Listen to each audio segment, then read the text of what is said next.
के रूप में हमारे सामने आया। पैरा अपने विकास की दौड़ में मानव ने गंगा को इतना प्रदूषित कर दिया है कि यह प्रदूषण के भार से कराह रही है। वनों का विनाश, नगरीकरण, शवों का विसर्जन, फैक्ट्रियों व कारखानों के गंदे पानी के साथ साथ पशुओं द्वारा भी हम गंगा को लगातार प्रदूषित करते जा रहे हैं। उत्तराखंड से उद्भव के बाद मैदान में आते ही गंगा प्रदूषित होना शुरू हो जाती है और कानपुर तक आते आते गंगा इतनी प्रदूषित हो जाती है कि इसका जल नहाने योग्य भी नहीं बचा होता है। आगे चलकर प्रयागराज और वाराणसी में इसमें और जहर घोला जाता है और मात्र वह एक नाले के रूप में परिवर्तित होकर रह जाती है।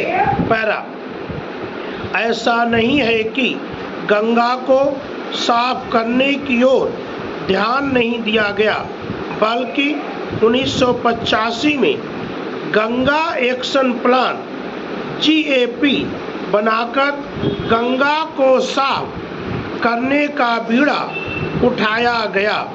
आगे चलकर 2003 में भी एक ऐसा ही प्रयास किया गया, किंतु दोनों बार गंगा की धारा की तरह पैसा तो खूब बहाया गया, किंतु गंगा मैली की मैली रह गई। इसका कारण यह था कि एक तरफ भ्रष्टाचार ने और दूसरी तरफ सरकार की दृढ़ इच्छा शक्ति की कमी ने इसे विफल बनाया। पैरा 15 अगस्त 2014 लाल किले की प्राचीर गंगा की सफाई की एक बार पुनः गवाह बनी, जब प्रधानमंत्री ने नमामि गंगे मिशन की शुरुआत की। इस योजना की विशेषता यह है कि जहां इस बार अखिल गंगा के निर्मलीकरण की बात की गई है, वहीं दूसरी तरफ गंगा को प्रदूषित करने वाले कारकों को भी प्रतिस्थापित करने की बात कही गई है। इस योजना के तहत 118 शहरों के जल मल के प्रतिस्थापन की बात की गई है तथा गंगा घाटों के चौड़ीकरण व सुंदरीकरण को भी शामिल किया गया है। गंगा में गिरने वाले नालों के पानी को पुनर्चक्रीकरण करके उसे दूसरे रूप में उपयोग लिया जाएगा, तो दूसरी तरफ गंगा किनारे जलाए जाने वाले लाशों को भी अन्यत्र स्थानांतरित किया जाएगा।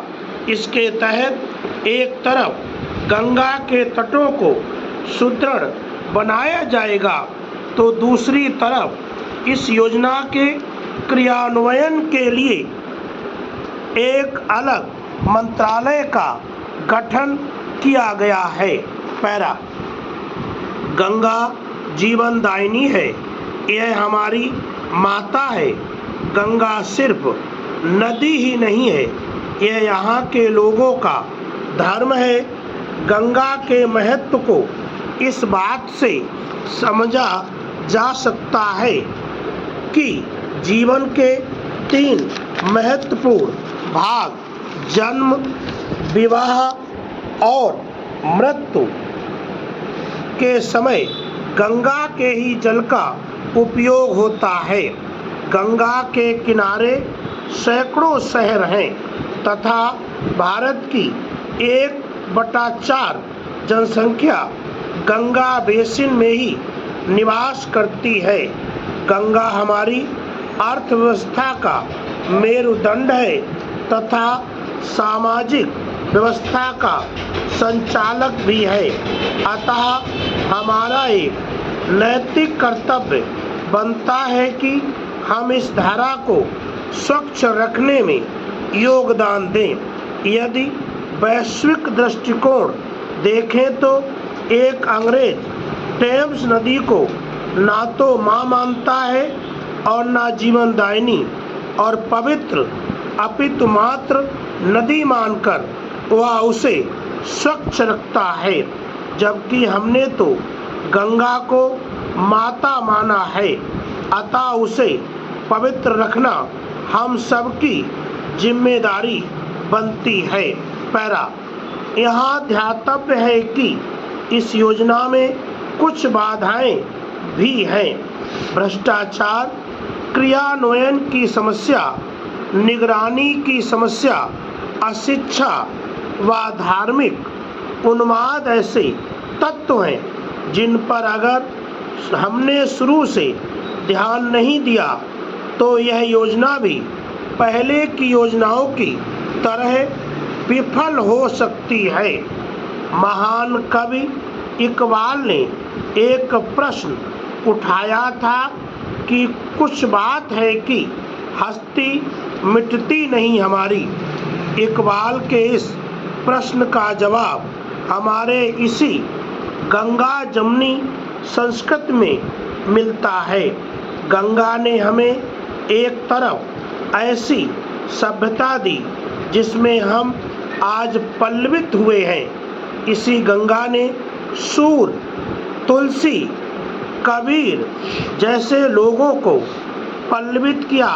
अतः आज हमारी यह नैतिक जिम्मेदारी बनती है कि अपनी इस माँ के आंचल को स्वच्छ रखें। सूर तुलसी की मधुर बाणी तलाशें, फिर कबीरा जैसा कोई ज्ञानी तलाशें।